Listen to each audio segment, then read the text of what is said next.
नमस्कार, India daily देख रहे हैं आप और आपके साथ मैं हूं सुरभि तिवारी। मैं हूं आपके साथ चंदन भारद्वाज। संसद में आज पेश होगा अंतरिम बजट। वित्त मंत्री निर्मला सीतारमण मोदी सरकार के दूसरे कार्यकाल का अंतिम बजट जो है वो पेश करेंगी। सुबह 11 बजे से शुरू होगा बजट भाषण। महिलाएं, किसान, युवा, गरीब पर फोकस रहने वाला है इस बार के बजट में। और इस बार का बजट कई मुद्दों को ध्यान में रखते हुए तैयार किया गया, ऐसा माना जा रहा है। और कई संभावनाएं भी कि बड़े ऐलान हो सकते हैं। हालांकि ये पूर्ण बजट नहीं है, अंतरिम बजट है।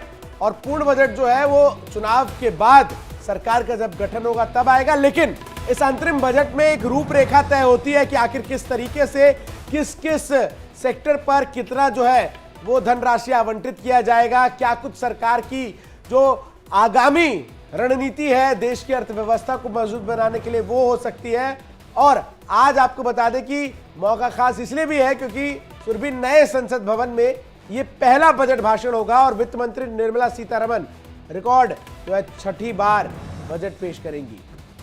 तो वहीं देखिए, सुबह 8:45 पर सबसे पहले बताया जा रहा है कि राष्ट्रपति की अनुमति लेने के लिए निर्मला सीतारमण पहुंचेंगी। और जब उनसे अनुमति ले ली जाएगी तो 9:15 का समय बताया जा रहा है जब निर्मला सीतारमण संसद का रुख करेंगे ताकि वो अपने भाषण बजट को लेकर के पेश कर सके। और 11 बजे से बजट भाषण की शुरुआत होने वाली है।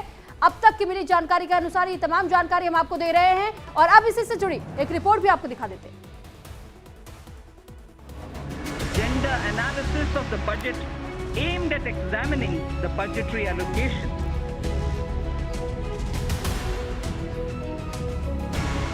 1 फरवरी यानी बजट का दिन वित्त मंत्री निर्मला सीतारमण आज अपना पहला अंतरिम बजट पेश करेगी। इस बजट में कई बड़े बदलाव भी होने जा रहे हैं जिसका असर आपकी रोजमर्रा की जिंदगी पर पड़ेगा। इसलिए इन बदलावों के बारे में जानना आपके लिए बेहद जरूरी है। आइए आपको दिखाते हैं कि बजट पेश होने के बाद क्या क्या बदलाव हो सकता है।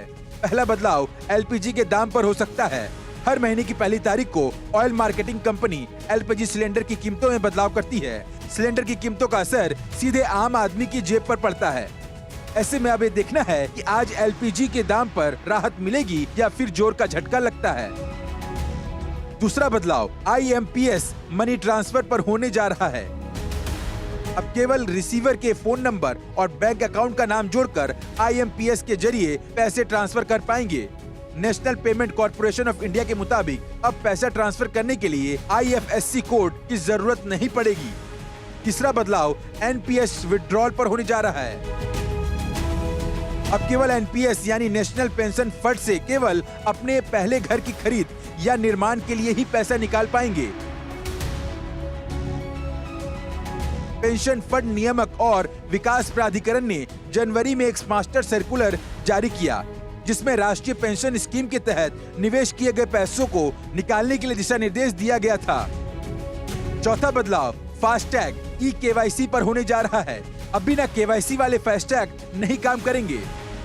भारतीय राष्ट्रीय राजमार्ग प्राधिकरण ने बिना केवाईसी वाले सभी फास्टैग को 31 दिसंबर के बाद निष्क्रिय कर दिया है। अब तक करीब 7 करोड़ फास्टैग जारी किए गए हैं लेकिन केवल 4 करोड़ ही एक्टिव हैं। इसके अलावा 1.2 करोड़ डुप्लीकेट फास्टैग हैं।